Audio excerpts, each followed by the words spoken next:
All right. So there we go. So super easy. So Sarah is with Realty One. Amy, you're with Coldwell Banker. Yes, sir. Correct. All right. Sarah and Amy are both realtors. Tom and I are loan originators, and Jesse is our credit guy. So we're just going to talk about the pre-qualification process and what that means to home buyers and to realtors and how the whole process works. So, Tom, do you want to kick things off? Can you hear me? You want me to kick it off? Yeah, Yeah. I can hear you. You're breaking up just a little bit there. I'm not sure if it's my internet or yours. Okay. You're It breaking up on if mine too. yeah, if it does break up, don't worry because it's recording individually and then it'll send them all to me at the end. So, okay, never mind. Um, I'll yeah, kick it off. I mean, just Jesse, thank you for joining us, and Amy and Sarah, thank you also for joining us. For sure. So, talking about the pre-qualification process, something that I run into and Jesse's helped out in the past is many times borrowers come to us and they have to do a little bit of work to their credit, but even though we as loan officers and even agents deal with credit on a daily basis and talk to people about their credit and possible qualifications to buying a home, I'm not the expert. I mean, I don't understand exactly how all the algorithms and the credit bureaus work. And so many times I defer to Jesse and my credit guy just for guidance.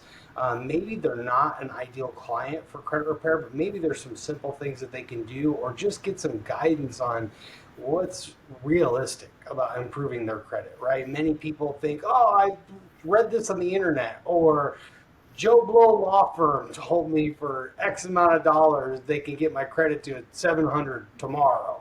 Well, that's maybe not realistic, right? And so it's nice to have a valuable partner that is going to be honest and straightforward and direct with the client. One of the nicest things about my credit guy is they don't really BS anyone. They're going to tell the client, like, here's what we can do. Here's what I think is reasonable, effort and outcomes that we should expect. But here's also the work that it's going to require, not only on our end as the company, but your end as the borrower, your end as the client. Just because you sign up with us for credit repair doesn't mean it's a magic pill. There's still some things that you as the client are going to have to do. And that really, for me as a loan officer, and many times for agents, and Sarah and Amy, you can tell me if this is kind of how you ladies are. That's a big part of it, right? Is because the client needs to buy in. If they really want to buy a house and they really want to become a homeowner, life happens. People go through struggles. I was in a serious life event years ago, and my credit got trashed because of it, but it took some time to rebuild that. And so, really kind of shows us as loan officers, agents, that the client's willing to commit, right? And that's a big thing, especially for agents and loan officers, but agents especially. If you're going to show them homes and perform a home search, all those things before getting paid, right? If you're going to commit to those things, you want to know that the other person on the end of that transaction is committed to bettering their life. And if they are committed, we'll do whatever it takes to help them. But we need to see some commitment and some buy in from the client. And if so, obviously the results speak for themselves. I mean, my credit guy has worked, at least with me, several clients. I mean, we've increased people's credit score well over 100 points in a pretty short time for what I expect. Jesse, can you share some of that also? Yeah, absolutely. So I'll actually like expand a little further on. Obviously with what I do, I'm always in this situation where like somebody can't get what they want, right? And so it allows for me to have, because there's so much consistency there, like like this understanding of like what clients are experiencing in their situation where they don't really understand the whole process of the to buy a home, right? As it relates to financing, the importance of credit. And actually, when I first got into this industry, um, like I would think about me as a consumer and what's the process, right? So I at that point purchased one home, but I kind of like took myself back to like, what was that experience? And I was like, okay, well, like, I want to buy a house. So what do I do first? I'm like, well, I need to call the house salespeople, right? Like I got to call a real estate agent. I got to figure out, right? Like, so I knew some people in the industry, and I was like, that's how I'm going to buy a house. But what's wild is that, like, regardless of what you feel about like the process and who should drive the relationship, what's crazy to me is I was like, this is all kind of backwards. Like, I really feel like I should have understood, like, I should go talk to a bank or a loan officer or somebody to figure out, like, hey, what does it take to purchase a home, right? Is your credit in a good situation? And so what we find, and I'll talk about like kind of two things, is that we're starting to pull real estate agents into the conversations with the loan officers that we partner with to say, let's make sure that we're, as a team, presenting this like full experience of what it takes, like as a unit, right? If it's credit that's not good, we have a credit improvement process. The loan officer understands the different loan options that they have available. And then the house sellers, the real estate agents, they're going to give you the best option for what it is that we can create. And so we have created, kind of this like really cohesive team that just allows for the best experience for people, because if they're first-time home buyers, and this is kind of my second piece of it, it is super common for people just to be confused, right? And then if you're just talking about the one credit aspect, they say most of the time, like, I thought my credit was much better than this, right? I thought it was 700 plus. And it's because most of the consumers don't understand that there's multiple different scoring algorithms and models that are being used throughout any purchasing process when it comes to borrowing money, right? So there's different models for credit cards, buying a car, there's 2 or 3 different models for that. Now we even have another company outside of FICO that is offering credit scores called Vantage Scoring Solutions, right? So like there's all this convoluted like misunderstanding. And so where we always land is people that feel definitely inadequate in the way of preparation to know what they're supposed to do for credit. And so that's really where we step in, right? Kind of as a team unit, is to say, like, we're the ones that are going to help you understand that scenario, what your current situation is. And unfortunately, sometimes there's people that are a lot more behind the 8 ball, so to speak, of where they need to be based on like what their plans are in their personal lives. And we can't set them up to purchase a home today, but we've been very fortunate that we have a process that we follow with people that are truly committed, that the average customer for us, it's just 3 to 5 months and they're right back to where they need to be, putting themselves in a situation to take advantage of one of the most wise and valuable purchases that they will ever make, right? And so and that also comes with like an understanding of like, you don't need perfect credit to buy a house. You don't need perfect credit to make a great investment. And unfortunately, we're left in this situation with having to educate the average American on what this process looks like, because if they have had challenges with credit in the past, every other thing that they've needed to get, they could get, right? They just needed to knock on a different door, right? So like if you have bad credit, you're going to eventually walk into some place that will finance a vehicle for you, right? They have special financing, and it sounds really cool, but all it is a really bad deal, right?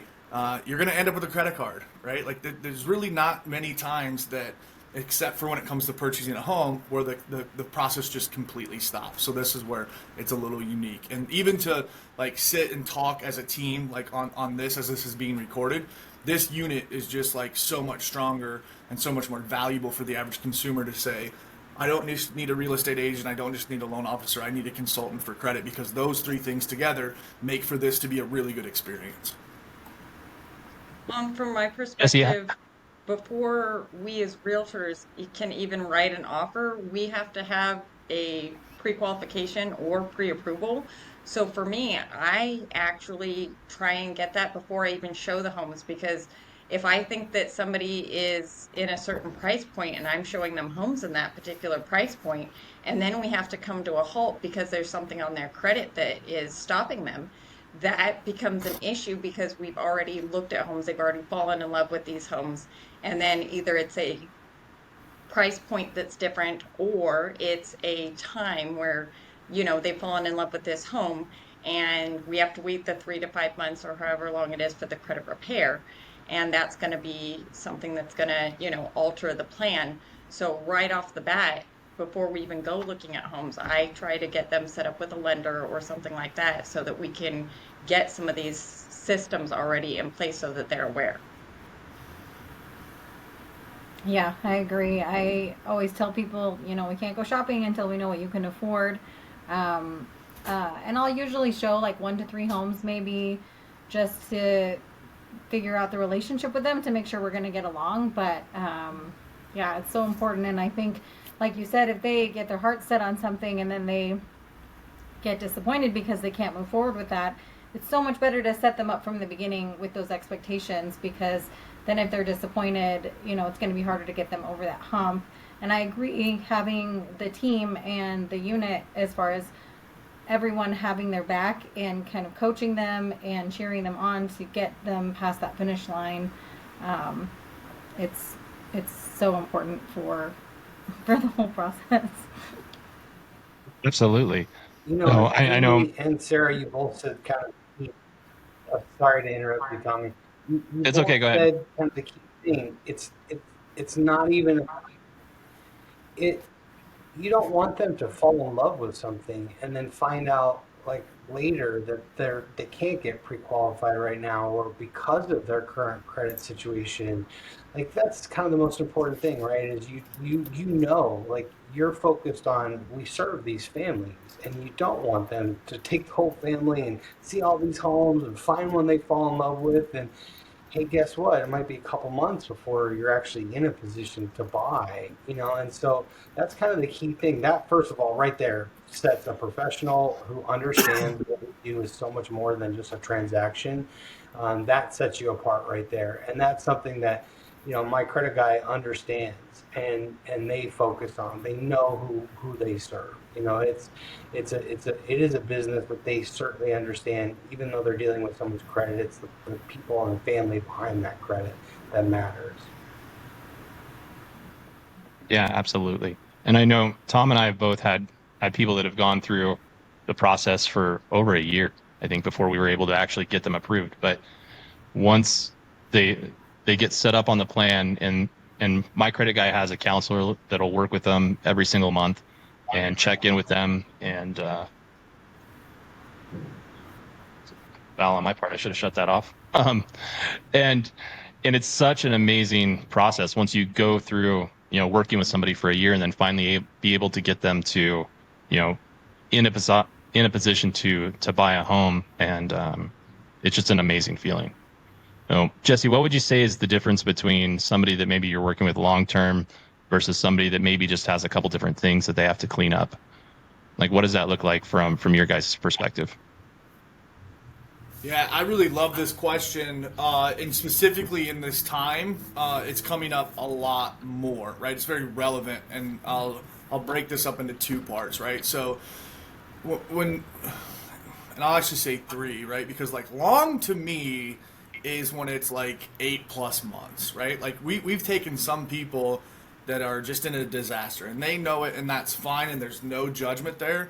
But there are times where we graduate people that have been in our program 8, 12, sometimes even close to 2 years, just because it's not just that they need to improve their credit by 150 points, it's that they're also experiencing life during that time, right? So like credit repair is not just the money that you pay us. A lot of times it's involved with paying us to consult you through that and to do most of the heavy lifting. But then also we have to go through the debt resolution process, which may mean that we have to spend some money to work to resolving a debt. Now, the benefit of using us is that could be 50% of what you normally would pay. That's great, but it's still money, right? And so there's a lot of times that we're 6 months in and we call to check in with the client and they're like, we got to pause services. Car just broke down, right? And so if that happens, right, like I just, interestingly enough, like this last weekend, I go get ready for a wedding. I go to buy a new shirt. I've got my kids in the back of the truck. We get done. I come out and click. The starter went out in my truck, right? So I'm $200 into that for a tow. I haven't got it back yet. Like they've had it for 3 days, so that's going to be a decent bill. And I'm super fortunate that I've gotten to a position where like I'm like planning for that, right? So it's not going to completely derail my life.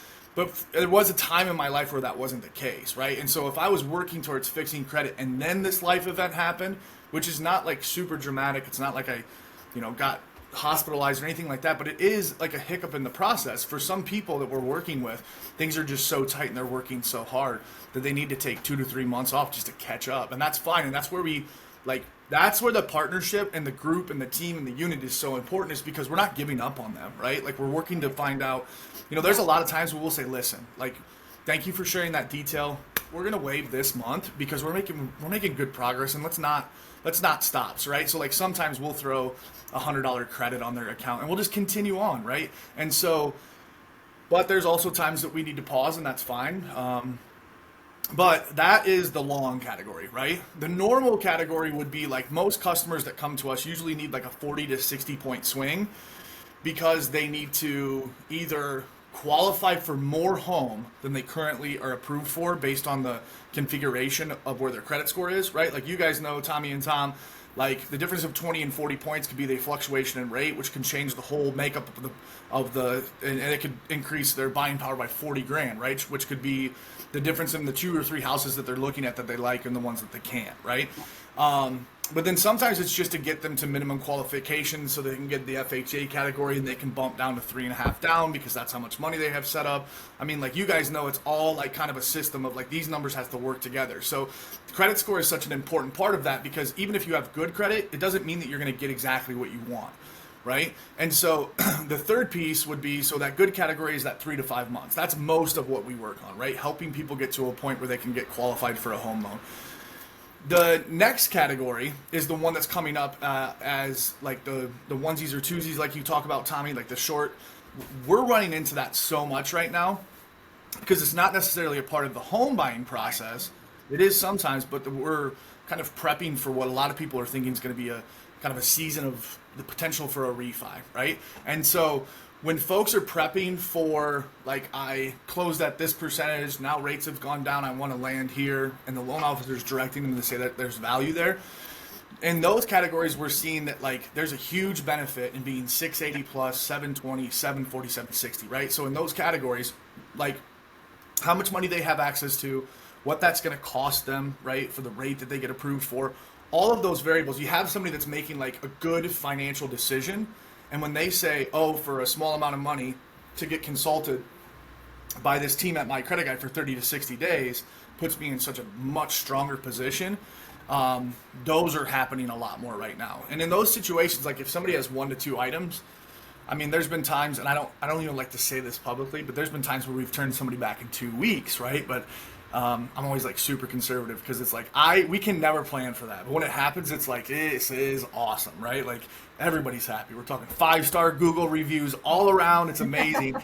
But like, that's not the type of expectations that I want to set. But even if we need to move quick, it's not uncommon for us to go 30 to 45 days and completely change the credit profile for somebody by just handling a couple of collections, right? And doing it the right way and getting the paperwork. And that's one of the things I talk about a lot as well, is that some very and I mean this in the best way, challenger. Like, I believe that I'm a challenger. I love that word. Like, challenging customers, right? They'll say, well, like, what are you doing that I can't do myself? And I'll always say, I'm so glad that you asked that question, because it really is nothing. It's just that we're the best at it, right?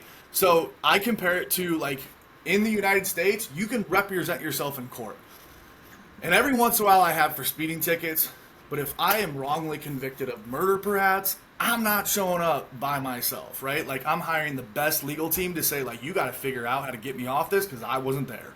And so that's the big difference, right? Is that it's the professional approach to how do you get it done. And with credit, it is more complicated than people ever expect, and they don't realize it until it's too late, and they're in it and they go, I wish I had help, right? Absolutely.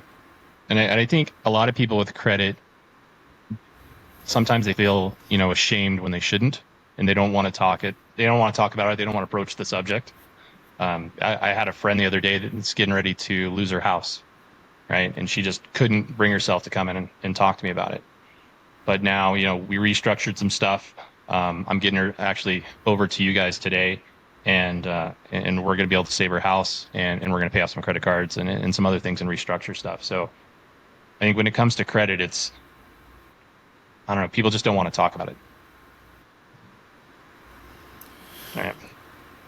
There's a stigma that is attached to bad credit. I don't even like saying that word, right? Because like it's like when you say bad credit, the only thing that people hear is bad person, right? And so now that am in this situation where I could see 8 to 15 to 20 credit reports in any given day, it does not discriminate, right? It's every race, every religion, every ethnicity, right? Like every socio-economical class. Like I've talked to millionaires, right?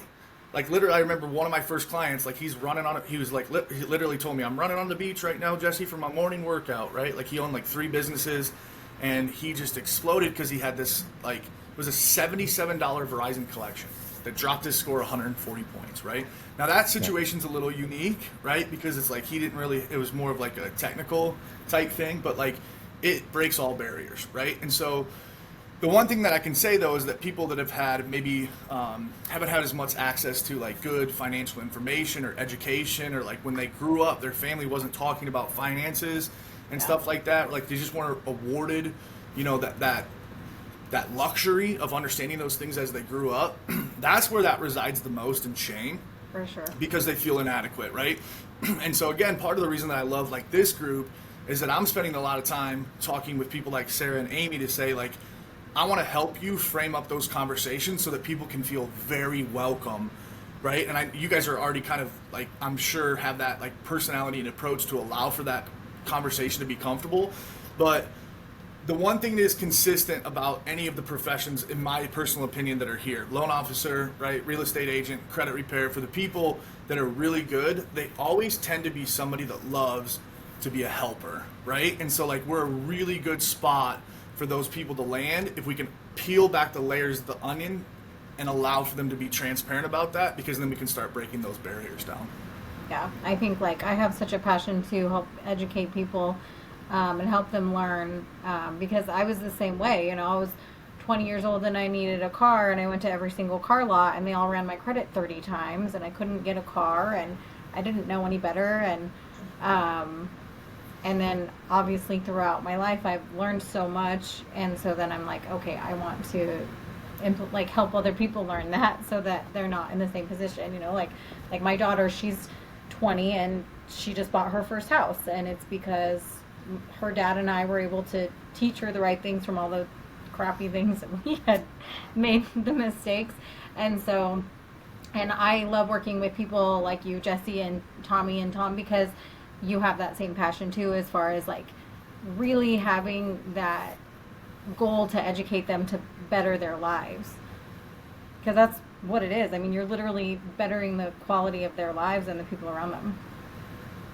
And I didn't grow up afforded a lot of opportunities, you know, as a kid and things like that. And I think that a lot of people have that reservation coming to somebody and opening up. But I feel like that a lot of times when they do, they realize that we all a lot of times have been or are in the same boat.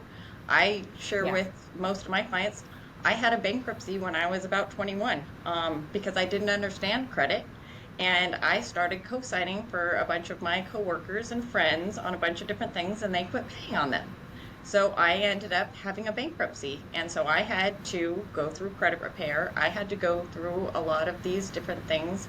And there's no judgment on any of it. It's everybody has different things that they've been through in life, and it's just a way for us to be able to help them achieve their goals. And without us knowing where they're at, we can't help them get where they need to be and where they want to be in their life. Jesse, one thing maybe you could touch on is, you know, people, agents, loan officers here, you know, sometimes 3 to 5 months, sometimes even longer.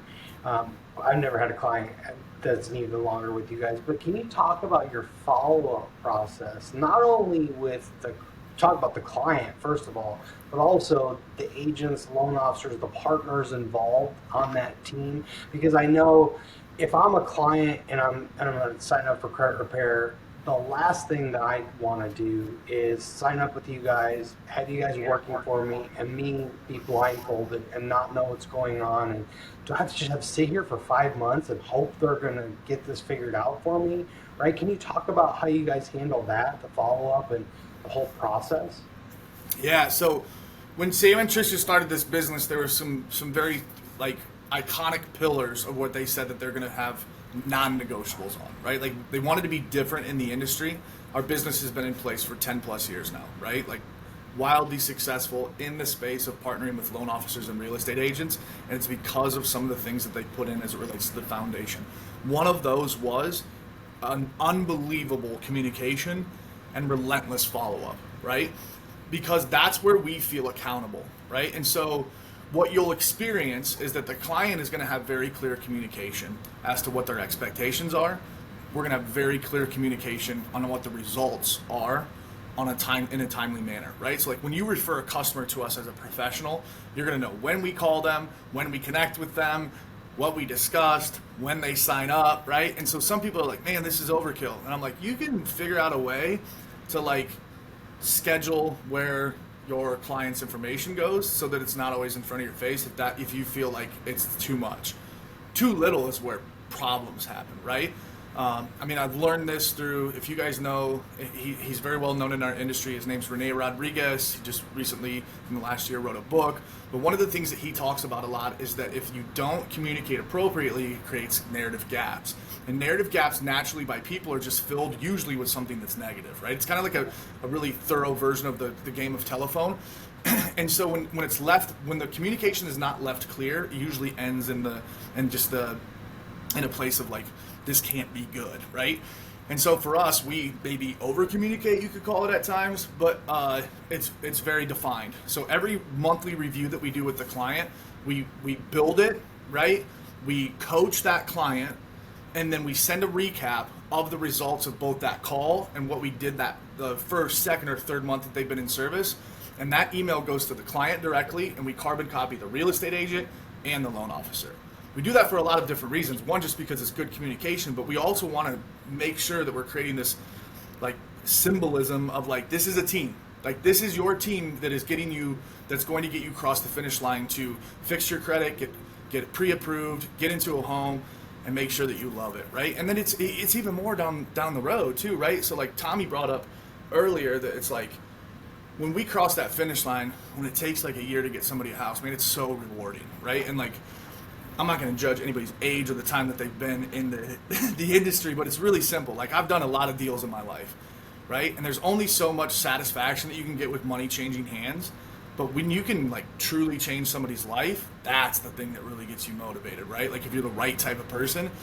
And so I often say like it's what we do because of who we are, but it's also really good for business because there is that aspect that's also super important, right? Like we need to fund the mission of us continuing to do good things for people. And what you find is that these folks, when you stick with them and we have this team behind them and everybody's on the same page from an accountability and communication standpoint, they turn into not only the most enjoyable experiences as it relates to success, but they're referral machines too, right? Like if you create that opportunity for somebody, I love using the analogy of like, let's clean out a fourplex, right? Like if we get the one mom with the two kids out into a single family home, there's three other that live in that fourplex that probably have the same path to get to that point, and they're going to ask, how did you do it? Why are you moving out, right? Like it really is something that we've seen happen often in the past. Yeah, that's awesome. So for Sarah and Amy, how would it affect your business if we can take somebody that maybe has a 680 and get them to a 740 or a 760, and all of a sudden they can now afford that pool home or something a little bit more? Because with inventory being low in some situations, like how does that affect your business? I mean, it definitely opens up the opportunities for more inventory, I guess. Like it opens up them being able to look at something more of what they want, get into something. What about you, Amy? What do you think? Well, with having fewer homes on the market, a lot of times the buyers aren't finding specifically what they want. So opening up that price range, a lot of times you can find more things that, having more inventory means that they might be able to find something that's a little bit more what they're looking for, and might mean that they are able to get into a home a bit sooner than, 3, 6 months out when a home hits the market, but it also means that a lot of times we have quite a few different agents that have people that are looking for that same thing. So when a home does hit the market, then you have multiple people that are interested in that home.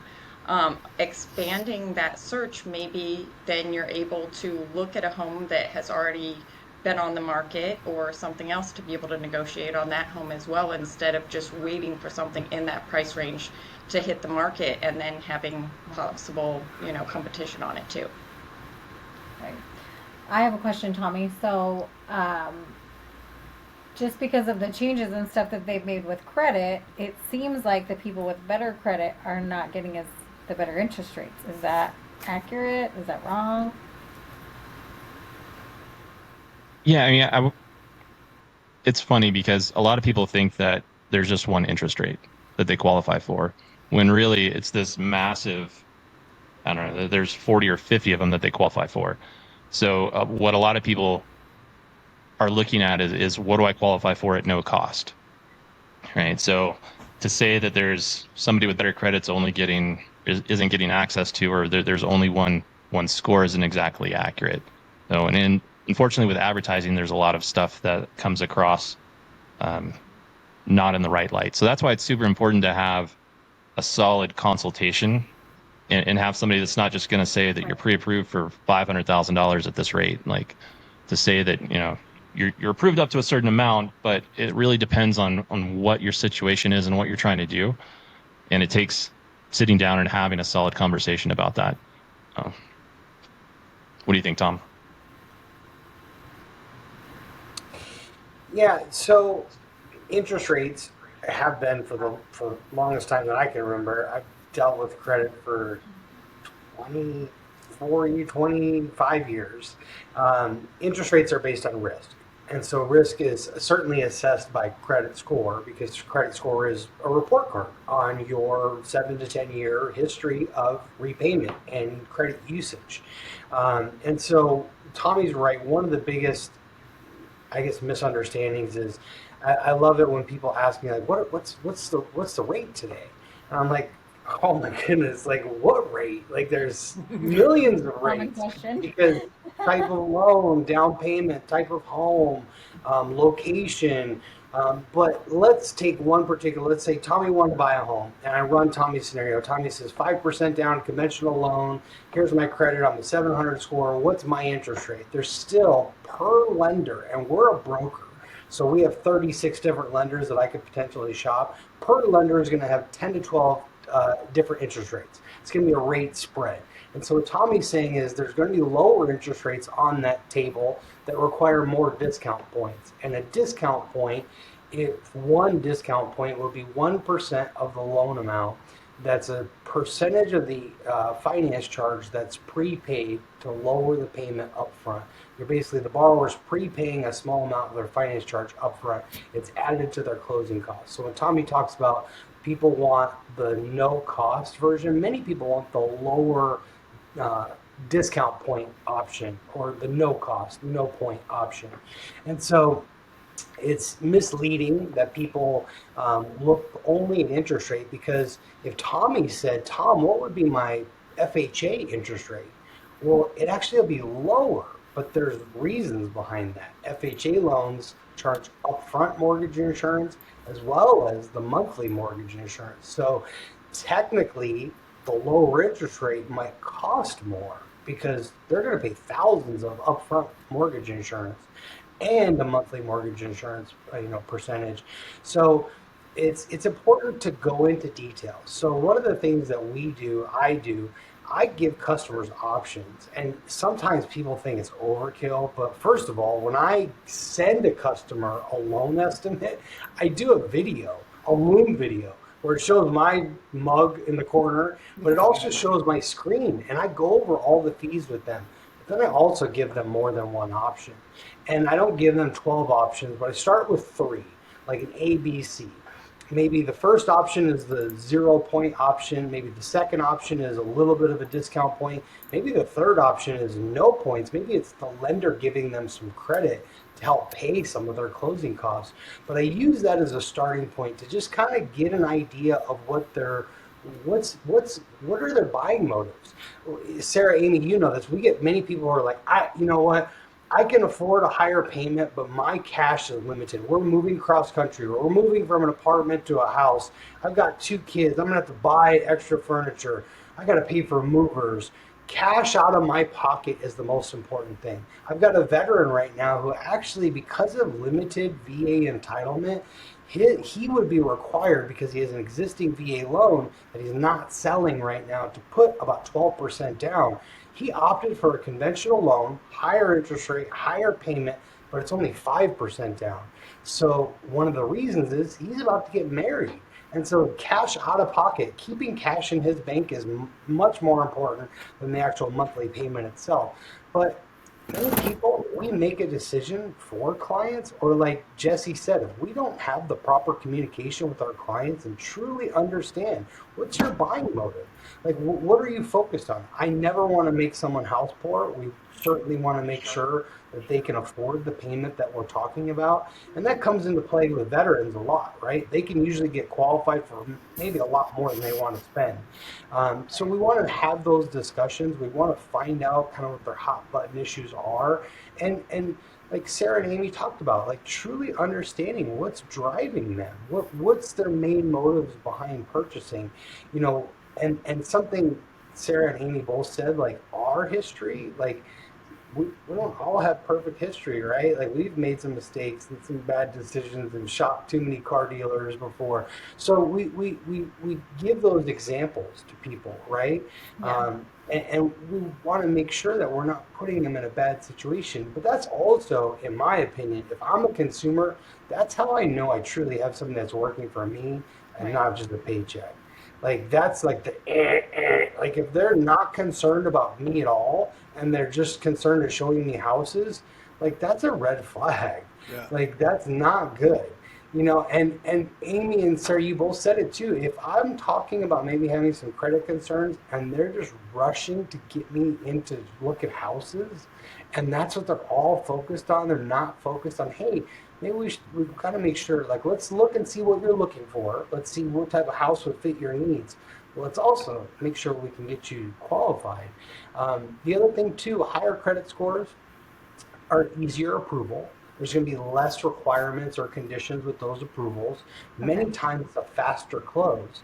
So, Sarah, when you were talking about, hey, if you get somebody that's a 660 versus a 700, well, not only can you show them different homes, but you can also make different offers, right? So we had a VA client that we closed in 20 days.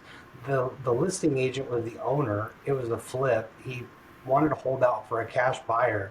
And I'm like, hey, just so you know, like I could probably close this in the same amount of time as a cash transaction. He's like, how's that possible? I'm like, well, most cash transactions still want an inspection. They still want an appraisal. They're still doing some legwork, especially if they're forking over hundreds of thousands of dollars in cash.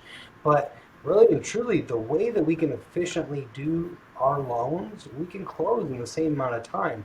And so the better or higher score client, a higher score actually helps that scenario as well. Yeah, So no, for it's a sure. big picture deal. So does the higher score help with the points too, like what you were talking about, what they're eligible for? Does that make it, I guess, more affordable for them with the points? Yeah, so the 660 score versus even the 740 score, the same interest rates are probably going to be on that interest rate table, but the cost for the Right. 660 on like a certain particular interest rate is probably going to be a little bit more. And unlike a lot, like Tommy brought up, advertisements, right?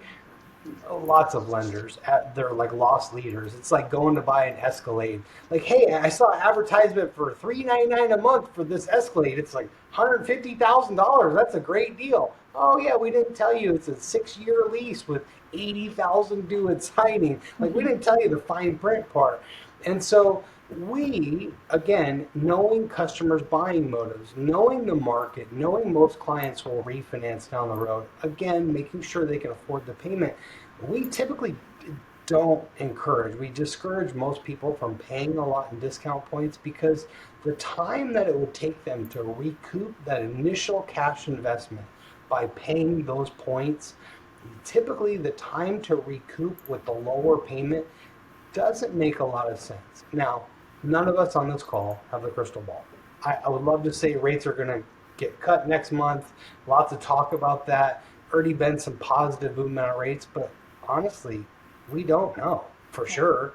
It's still a 51% guess. So we want to make sure we don't put our customers in a bad position. Like I guarantee you, Sarah and Amy, when you show a client a home, you're thinking, hey, if this was me, would I think this is a nice home? Would I think this is a good deal? I guarantee you that's going through our mind, right? And so we do that with our loans. Like I give them my suggestion. It's totally their decision, but I give them my decision because we do this all day long. Like Jesse was saying, like hundreds, thousands of transactions. I certainly haven't done that many, but all the transactions we've seen, we have a little bit more detail to them. But it's the key is remembering the customer's not in that situation. They haven't bought 100 homes. And even if they have, things have changed over time.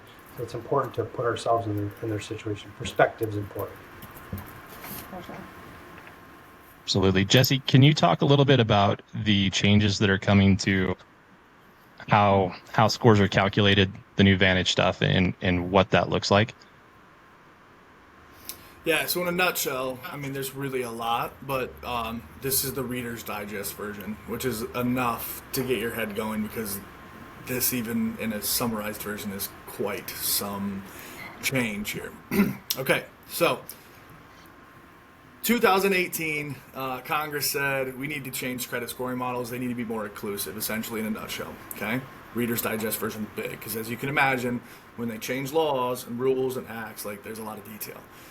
But so they pretty much put it out, quote unquote, like for bid to say who can create credit scoring algorithms that would be at the capacity to be able to assess risk for lenders, right? Like all these things had to be, the boxes need to be checked. We're talking a lot of data, right? And so the net of that is that there was 2 companies that were approved with 2 specific products that they created, which are the credit scoring models that we'll be using next year. Okay. It's Vantage Scoring Solutions, which is a joint venture between Experian, TransUnion, and Equifax, bringing their Vantage 4.0. Okay, FICO, who's been the old school player in the game for the longest time.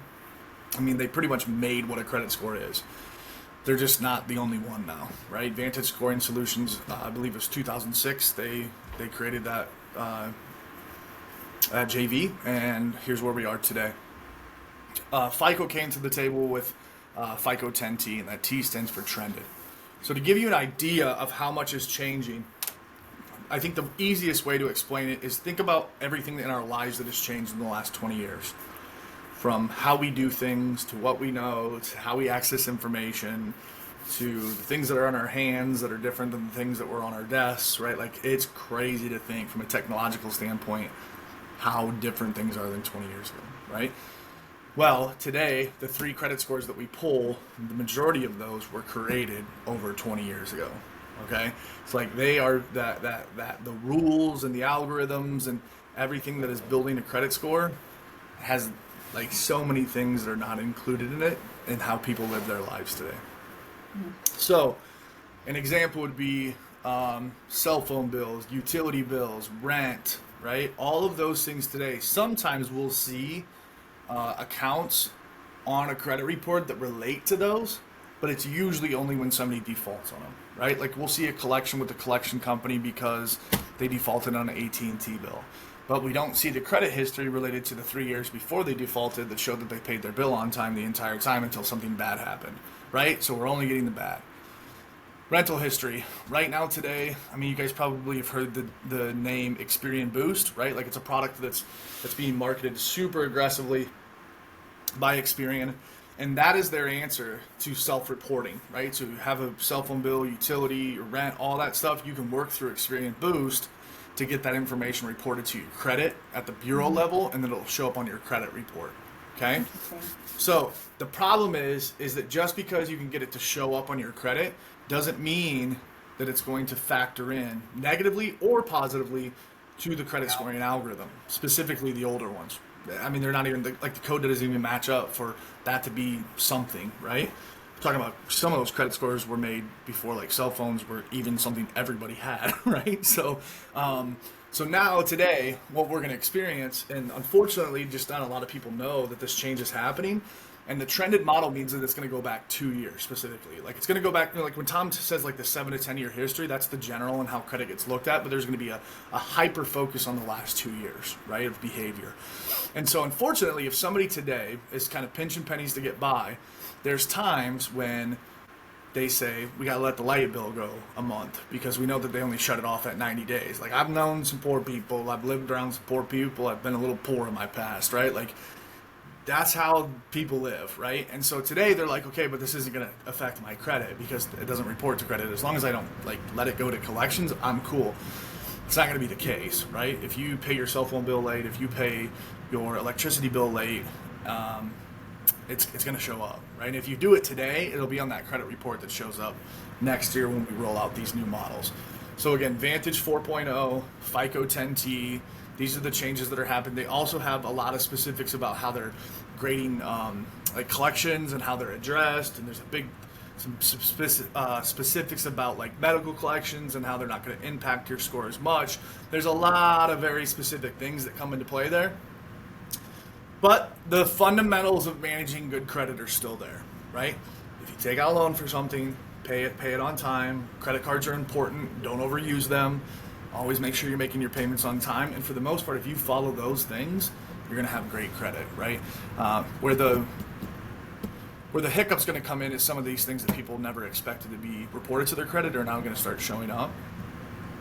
And then also how we handle fixing it in the future is going to change just a little bit. But and then for you loan officers, a bunch is going to change, right? Like that's going to be, I don't want to call it a nightmare, but you're going from a tri-merge to a bi-merge, and you've got 3 credit bureaus and 2 different scores. So now you have 6 scores instead of 3. Nobody can tell us which one we're going to use, right? Like it's going to be chaos, but we'll help you guys through that. Obviously, we still got a year left.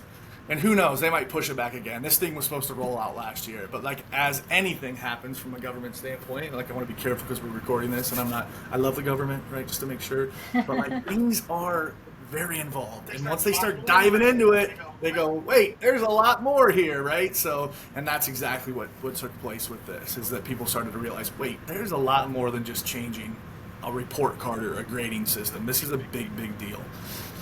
So, more to come on that. Awesome. So do you think that's going to help any with like how people pull their credit on, say, Credit Karma, and then we go pull their credit and the scores are completely different? Potentially. I mean, that's a really good question because, and just so, like, when people hear Vantage Scoring Solutions or Vantage 4.0, they're like, what is that? It sounds like astronaut stuff, right? And it's like, well, okay, it's because you don't really even know that you're seeing a Vantage 3.0 score a lot right now. It's just that it's not, like, it's in the fine print. They're just saying this is your credit score. So, like, Credit Karma right now, when you pull those credit scores up, they're a Vantage 3.0. Right? And so that is why it's so much different when we apply for a home loan. It's just because it's a different grading system, right? And so to answer your question on, is there going to be a little bit more consistency? I don't know, because the thing is that like these are professional scores that are used for lending decisions. And a lot of times what we see is that those scores are somewhat exclusive in the borrowing process, whether it be for a car, applying for a credit card, or applying for a home loan, right? Like they have no interest in consolidating things to be simple because that means that they are moving away from the diversification of the products that they're offering, right? Like they love the idea that a consumer has to go here and pay $29.99 to get access to their credit, but there's going to be a different report that's pulled for you to get a home loan. And oh, Mr. Loan Officer, did you know, for whatever reason, and nobody can explain it, you're not supposed to share that credit report with a client? And the only thing you can think is, well, that's because then they won't go to the website and pay for it themselves, right? So I don't know. I mean, like we might have a little bit more, like the Vantage 3.0 that's on kind of the consumer level might match a little bit more with the 4.0. compared to like a completely different entity in FICO, maybe, right? But I still think that what's valuable is to lean on, like, it's good to track your credit, but let's make sure that we're assessing what your score is on a consumer application with a grain of salt, right? Unless you're truly using something that matches the 2, 4, and 5, which you can only really access that through myfico.com, and it's like 40 or 50 bucks a month and nobody wants to pay that, then you don't truly know what your score is until you get with a professional and they pull your report, right? Which is just like everything kind of like just goes in this circle to say, you should have a trusted partner in the industry, right? Like you should vet these people to, like, do you feel good about them? Do they sound like they know what they're talking about? Cool. Do they have referral partners that are real estate agents that could also help you with this transaction? And then everybody really should just land here where they're dealing with you guys from a lending standpoint, you guys from a real estate standpoint. If they need credit help, me, right? And I'll tell you, like, I've completely changed how I am a buyer, right? In this last like 5 to 10 years, I've become a father, homeowner, all of these things. And I used to be pretty cheap about how I bought some things.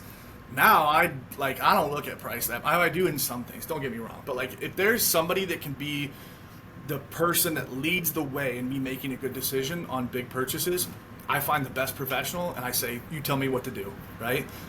For the most part. Listen, so before we wrap this up, Sarah and Amy, do you have any other questions that maybe you want to ask Jesse or us about credit or anything like that?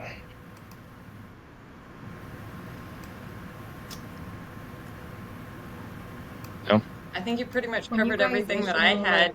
like, As far as questions, you guys have been really super thorough, and sounds like we'll just anticipate and watch, but continue to get all of our clients pre-approved before we start going too deep and looking too far at homes and everything else. I know there's like a pre-approval versus like pre-qualification, and from my experience, having that like AAR form is going to be a lot stronger in when I'm putting in an offer. So, what is that like? What is the difference between that? Like, what are you guys looking at when you're issuing a pre-approval versus like the actual like pre-qualification? I'll kind of dive into that one. So to complicate things a little bit more, Arizona uses a standard pre-qualification form. So that's the form that's required to be used, and that's the wording on the form. Typically, historically, a pre-qualification was looked at as the loan officer did not review any documents, an underwriter did not look at the application or the documents. It was in no way, shape, or form run through any type of underwriting system. A pre-approval was looked at as loan officers gathered supporting documents, income, assets, credit verification, has either had an underwriter, live underwriter look at it, or run it through an automated underwriting system. And why there's a difference between automated underwriting system and a live underwriter now is very important, because many times if the automated underwriting system known as DU or Fannie Mae or Freddie Mac or FHA or VA has not issued an approval, there's only so much a live person, human underwriter can do, because they actually need the automated underwriting system to approve the loan, because that's how Fannie, Freddie, VA, FHA, which is how that loan is going to be guaranteed. So a manual underwriter, a human underwriter, can only do so much without those approvals. The restrictions are much more tight. What I tell my agents is, even with a pre-approval, if I have had a underwriter or run it through an automated underwriting system, it's still junk in, junk out. Meaning, if I was to put they have $1 million in assets and they really don't, or I haven't verified it, or I don't have documents to support that, I might get an approval. But when push comes to shove and we try and get that loan cleared to close, it doesn't matter. It's junk in, junk out. The automated underwriting system is something that our company, Tommy, all of our loan officers, when issuing a pre-qualification, even in the state of Arizona, it has to be run through the automated underwriting system. I'm actually in the process of sharing a story on my Facebook about the veteran that I just closed in 20 days. Got uh, uh, a pre-qualification, Arizona pre-qualification letter issued from a very large national lender that had none of the boxes. Sarah, Amy, you probably know this. On the Arizona pre-qualification form, it's got those boxes. W-2s, paycheck stubs, tax returns, down payment. There should be checked yes, no, or NA. All of them were checked no. Like the lender didn't verify any of that stuff.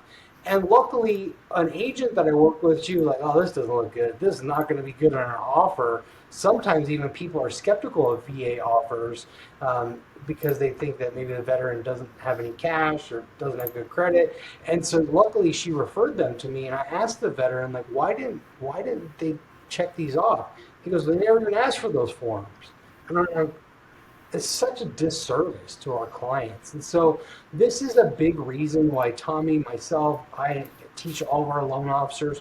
When Sarah, Amy, when you make an offer for a client, I ask you if it's okay with you to include the loan officer on the offer. So I like to call the listing agent and discuss these things with them. I can't tell them the exact credit score. I can't tell how much money they make or how much money they got in the bank, but I can certainly talk about, are they in good credit standing? Did I run it through, the automated underwriting system? Do I think that anything's going to come up? Is there anything that we need to know about?